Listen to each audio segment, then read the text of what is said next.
Recently, I kept seeing this person on my feed on TikTok who gave me serious doubts as to this person's credibility. This person was positioning herself as an authority on psychology, and there were a number of red flags that I got. I took a little bit of a deeper look, and it turns out this person has been accused of misrepresenting her qualifications to seem like more of an authority on psychology. But rather than making a video tearing down a person, I figured I would try to make this more constructive by talking about how we can more broadly recognize the signs of a pseudo-intellectual or a shady intellectual. Because pseudo-intellectualism is definitely on the rise. We're just seeing the beginning of it. Especially with the rise of podcasts that heavily feature certain types of intellectuals, if viewers start to realize that a lot of these intellectuals are shady, my concern is that they're going to assume this selection bias means all intellectuals are bad. So I think it's really important for us to be able to practice discernment, to identify between someone truly having intellectual qualifications on something and someone kind of cosplaying the aesthetic of it. If you don't know me, I'm Dr. Anna Uden. I'm a doctor of clinical psychology and also a fiction author. And let's get started. We need to talk about pseudo-intellectuals.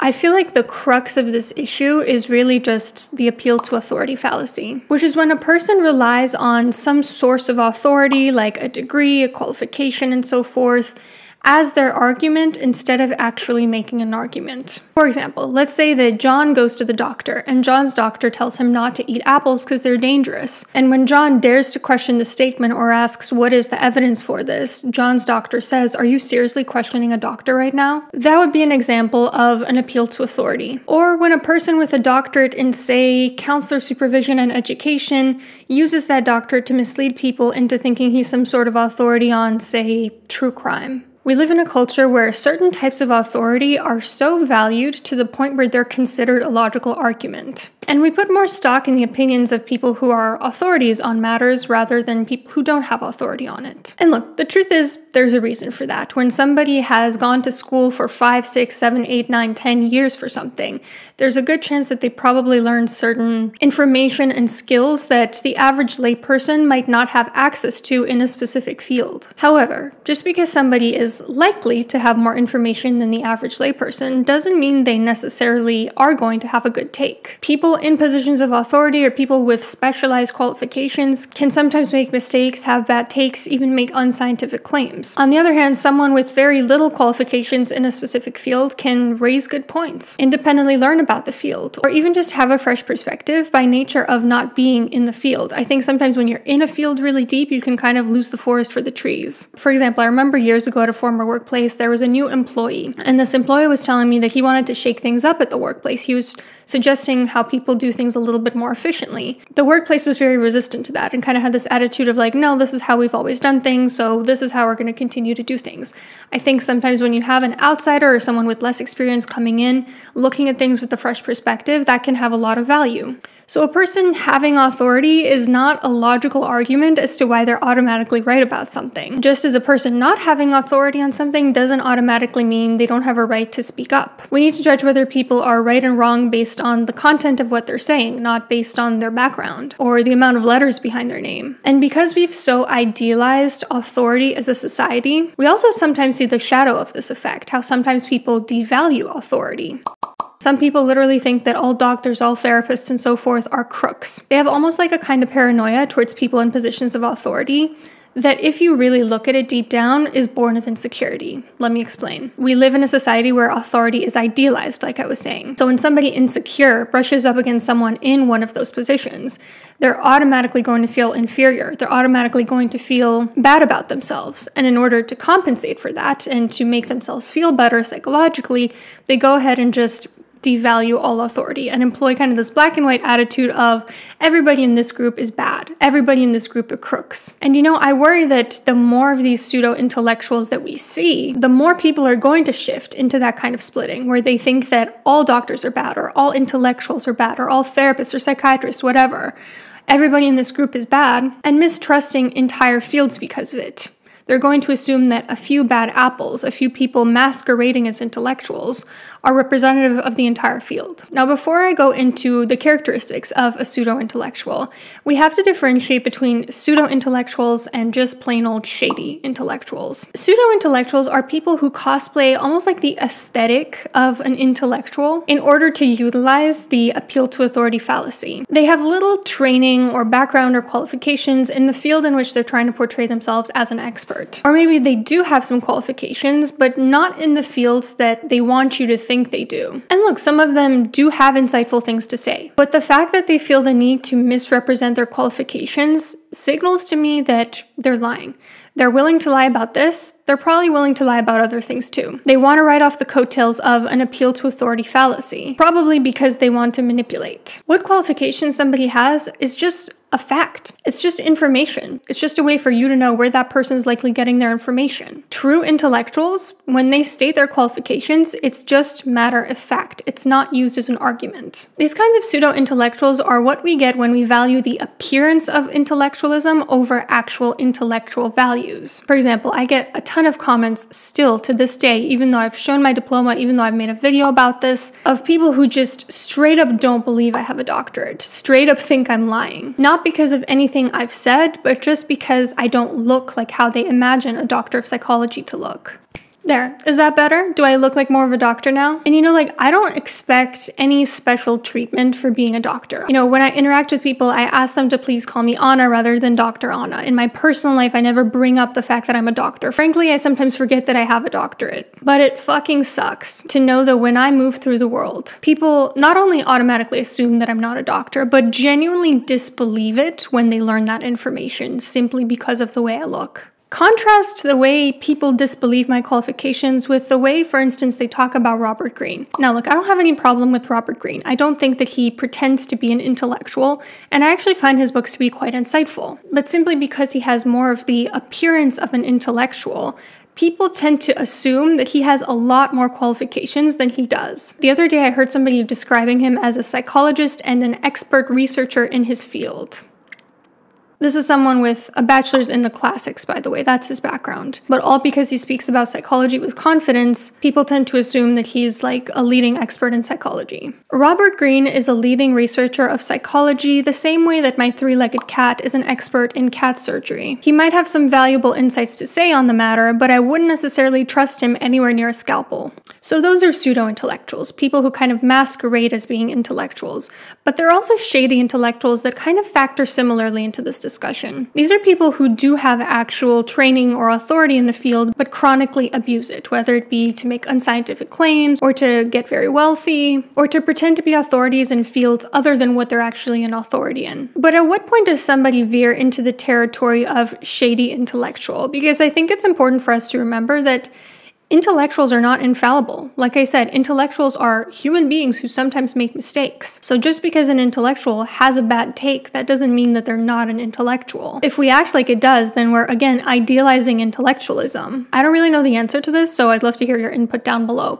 At what point do you think somebody veers into chronically making so many scientific or intellectual mistakes or shortcuts that they're really not an intellectual anymore, that they're actually kind of a shady person? But let's talk about the characteristics of pseudo-intellectuals, and then we'll talk about the characteristics of shady intellectuals. How to identify a pseudo-intellectual. One way is that they're very secretive about their qualifications. You have to go digging as to what their background is, and even then, it kind of seems like they're trying to evade the matter. For example, when I first read a Joe Dispenza book, I was very interested in how somebody is writing a book that contains neuroscience, quantum mechanics, biology, medicine, all in one. I wanted to know, hold up, what is this person's background? Because it kind of seems like he's trying to portray himself as an expert in everything. And if that's the case, I'm not sure this is somebody I really trust. So I looked at the back cover. Dr. Joe Dispenza is an international lecturer, researcher, corporate consultant, author, and educator who has been invited to speak in more than 33 countries on 5 continents. Okay, still doesn't tell me what his doctorate is in. Still doesn't tell me what his background is. At that point, I started to get a little suspicious. So I Googled him, I looked him up on Wikipedia, and you know what? At the time when I did, there was, interestingly again, no information about his qualifications. Side note, I actually went to go look at his Wikipedia page again, and I couldn't find one. I don't know if I'm misremembering whether I was looking at Wikipedia, maybe I was looking at his website instead. Either, yes, I was just looking at his website, or somebody took down his Wikipedia page. And then I got a little bit more suspicious, and I said, it certainly seems like somebody may have scrubbed the internet of what this person's qualifications actually are. Allegedly, that's what it seems like to me. There was only one article that I managed to find that told me that Dr. Joe Dispenza is a chiropractor, and he got his chiropractor degree from a school that had its accreditation revoked 3 years after he graduated. Not a neuroscientist, not an epigeneticist, not a doctor of medicine, not a biologist, not a physicist. That is a really simple way of figuring out if somebody is not actually an intellectual, if they are intentionally being vague about what their qualifications are.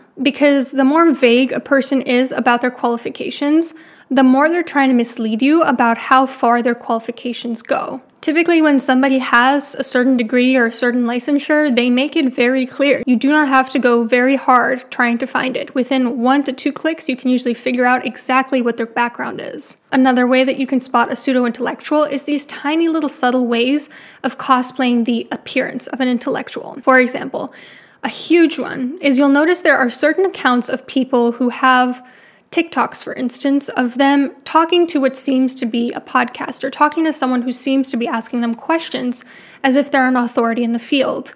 But when you really take a closer look, you realize this was never a real podcast. This person is just hiring somebody to ask them questions for the camera so that they can then seem like more of an authority when they actually upload that video. Another pet peeve of mine is when people call something a masterclass, but they are not an established master in that field. Why do you think I named it the Connection course and not Masterclass and Connection?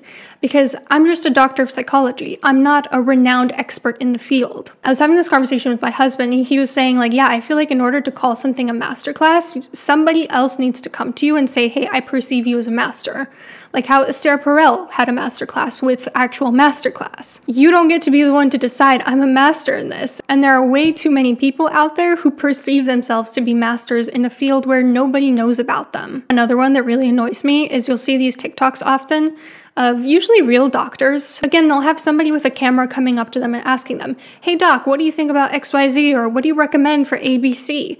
And it's like, bro, like, we know that you just hired like your husband or your wife or whoever to come up to you and ask this question. You're trying to portray yourself as like being accosted by paparazzi so that you can give this insightful seeming answer. Hey, Dr. Anna, I'm so glad I found you. What fiction books do you recommend for this fall? Oh man, that's a hard one. I'd have to say I recommend The Curse in Their Veins by Dr. Anna Uden. This is a really wonderful book for exploring intergenerational trauma, witchcraft, female empowerment. Yeah, check it out, link below. Thank you, thank you.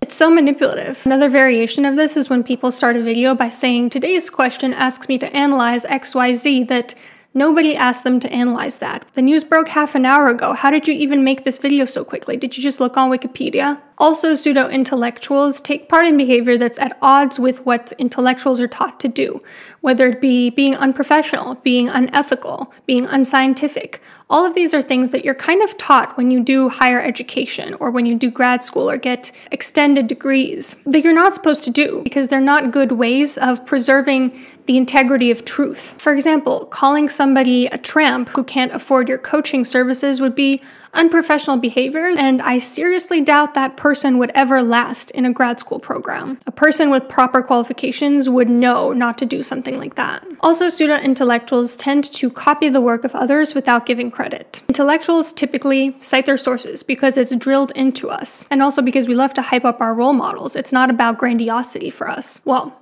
some of us. Now, of course, when we're talking about general information, like something that somebody has learned over the course of, say, 7 years in grad school, I think that's different. I think you can sometimes speak from your experience as somebody who's trained in that field without citing every single source. What I'm talking about here is people who basically plagiarize, who take other people's ideas as their own. For example, a few months ago, I made a video about a technique that I learned about from Martin Seligman's book Flourish. Later that day, that same day, a TikToker posted a video discussing that technique with no reference to Martin Seligman, or my video that he apparently learned this from. Because yes, he did admit to learning about this technique that day from my video. But pseudo-intellectuals don't want you to know where they're getting their information, because if you did, you would realize that the source of their knowledge is one YouTube video. But occasionally pseudo-intellectuals slip up, and they reveal how little they know about the topic at hand. If you can pay attention to those moments, it's very important. This is hard because you do have to be somewhat of an expert in that field to know when a confident person is just talking out of their ass. But sometimes you might catch a whiff that somebody is just not quite as much of an expert in something as they think they are. For example, people who talk about quantum leaping. I don't think you have to be a quantum physicist to know that the way a lot of people talk about quantum leaping is completely unscientific and complete bogus. I'm sure actual quantum mechanics would like to quantum leap out of the dimension in which people make statements like this. Or just the other day, somebody was talking about how they studied psychology in school. They were referring to a bachelor's, and this was not even their major. They were talking about how they studied psychology in school to show that like there's some sort of authority on the field. And this person wasn't even sure what Pavlovian classical conditioning was called. Something that you literally learn within like the first 5 minutes of Psych 101. Pseudo-intellectuals also speak in absolutes rather than nuance. I love the Albert Einstein quote, "The more I learn, the more I realize how much I don't know." I think it's true. I think that the more a person learns about a field or just the world in general, the more they realize that it's important to be humble. Even when I first started this channel, when I was still in grad school, I spoke in a lot more absolutes and extreme language than I do now. And that's because over the course of experience and gaining wisdom, you realize things are not that black and white. So when someone has a very extreme take, that's usually a pretty good sign that they're not very well versed in what they're talking about. Now, a lot of pseudo-intellectuals in this day and age also offer unregulated coaching. Now look, there are actual coaching certifications you can get. And there are some situations where maybe it doesn't make sense to get certified for coaching. Like if you're an experienced author coaching a younger author, you don't need a certification for that. But if somebody made absolutely no attempt to get certified in this field, and or the area in which they're trying to seem like an authority to coach people on is actually a regulated field that they're not participating in, they're probably a scammer. Like why would somebody take a 2-week nutrition course instead of becoming a registered dietitian? Why would somebody become a marriage coach instead of going to school to be an MFT? You have to ask yourself why this person cut corners. Most times it comes down to money. It comes down to the fact that they don't actually care about this field. They're not trying to invest in it. They're not actually trying to learn about it. They just want a quick buck. And look, actual therapists sometimes do also provide coaching. Because of jurisdiction regulations, basically therapists can't practice outside of their state or their country. So sometimes it's easier for them to say, well, I provide therapy in this place and I also provide coaching worldwide. I don't judge them as harshly for that because I understand that jurisdiction regulations can be very limiting and they actually did get the degree. They do have the qualifications to do what they're doing. But let's be for real. A lot of people that do this are doing it for a quick buck because they want to expand their practice to offer services worldwide, regardless of jurisdiction. I'm just saying, let's be for real. What about the characteristics of shady intellectuals? Shady intellectuals also mislead people into thinking their qualifications are more general than they are. Typically, they don't lie about their qualifications, like they'll make it upfront what their degree is, but they just kind of push the boundaries of what they want people to see them as an authority on. For example, let's say a clinical psychologist wants you to think that he's an expert on climate change. Just saying. Shady intellectuals also will often try to sell you a groundbreaking cure that somehow the rest of the field has no idea about. They've spent their entire career researching something that later turns out to be a conflict of interest, something that they make a lot of money from. If a person's research is funding support for their own product, that should raise some red flags. For example, a few months ago when I had a chat with Mooncat on my channel, I referenced something vaguely. I didn't mention who it was about. I had just read the book Lifespan by David Sinclair, and I had some unanswered questions about his research. Some of the statements he made about longevity seemed a little bit out of place to me compared to what others in his field say, and after looking into it a little more closely, I realized that he had some conflict of interest based on his research which was not able to be replicated. Just today, I was looking him up to check up on what happened, and I discovered that right around that time, Harvard professor David Sinclair was forced to resign the presidency of the Academy of Health and Lifespan Research after accusations of scientific dishonesty and conflict of interests. But where do we draw the line? Because, look, for example, John Gottman monetizes his resources at the Gottman Institute. He has courses, books, content creation, and he has researched relationships his whole life. I don't think that makes him a shady intellectual. In my opinion, it becomes a red flag when somebody is cutting corners in their research. And we know this because their research is not able to be replicated, or their claims are inconsistent with what the broader field considers to be true at that point in time. Like, say, a doctor who claims that there are no adverse effects of UV exposure.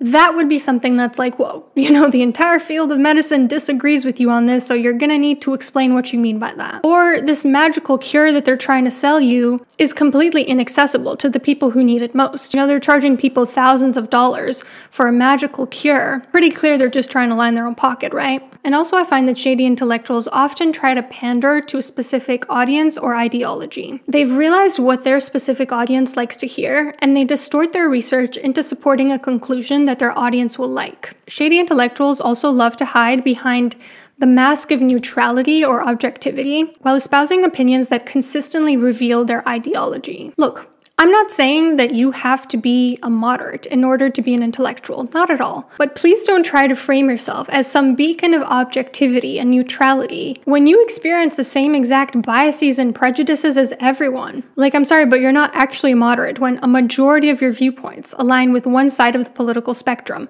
and your criticism of ideologues only extends to the ideologues who disagree with you. When someone is doing that, when an intellectual tries to frame themselves as neutral, but really they're pandering to a specific audience, that's shady to me. I'm sure I'm missing something, some sort of characteristic of pseudo-intellectuals or shady intellectuals. If you think I did miss any, pop them down below. The point I really want to drive home is this. Someone being an authority in a specific field does not automatically make them right. Listen to the content of what people are saying. Pay attention to the signs that somebody is trying to portray themselves as a bigger authority than they really are in order to manipulate or deceive. Don't believe somebody just because they act like they're an authority in a specific field. And truly, just try to pay attention to the quality of the arguments that they're making. Like I said, you guys, I have a feeling about this. Pseudo-intellectuals are only going to get bigger and bigger and bigger. Because we've seen a huge boom in the past few years of these very intellectual podcasts where a lot of intellectuals get invited over to present a certain worldview. And in some cases, that's great. Some of them are lovely and they feature a lot of people that have valuable insights. The problem is the ones that feature a lot of people who are shady, who are pretending to be intellectuals. Because what I fear that's going to do is it's going to give lay people the impression that all intellectuals are like this. All intellectuals are shady. And then people are going to start mistrusting authorities in the field. They're going to devalue anyone that has higher education in a specific field. And then the very people who are the most trained to discuss these issues are going to be considered untrustworthy. And what do you think that's going to do to misinformation and to the ability to get at the bottom of what the truth is? Hope that this video was helpful. I really want to hear your thoughts down below. And there's actually one more thing that I'd love your opinion on. Thank you if you've watched this far. Something that I've been really ambivalent about is whether or not to call out individuals' behavior in my videos. Because gossip channels, tea channels, these people that encourage everyone to be better, do better, tear people down, they really get on my nerves. They really, really do. They're dripping with condescension and moral self-righteousness. So the last thing I want to do is to become like what I hate. And at the same time, I sometimes feel it's important to call out specific individuals' behavior as misinformation or as harmful or whatever. So I'm just kind of at an impasse here. I'm just not sure whether I want to name people or talk about the broader issue. And I would love to hear your opinions in the comments because I know that you guys often have insightful things to say in response to my videos. So please make your arguments in the comments. Do you think that I should talk about specific individuals' behaviors, or do you think that I should keep it vague and just stick to the topic? Thank you so much. Take care.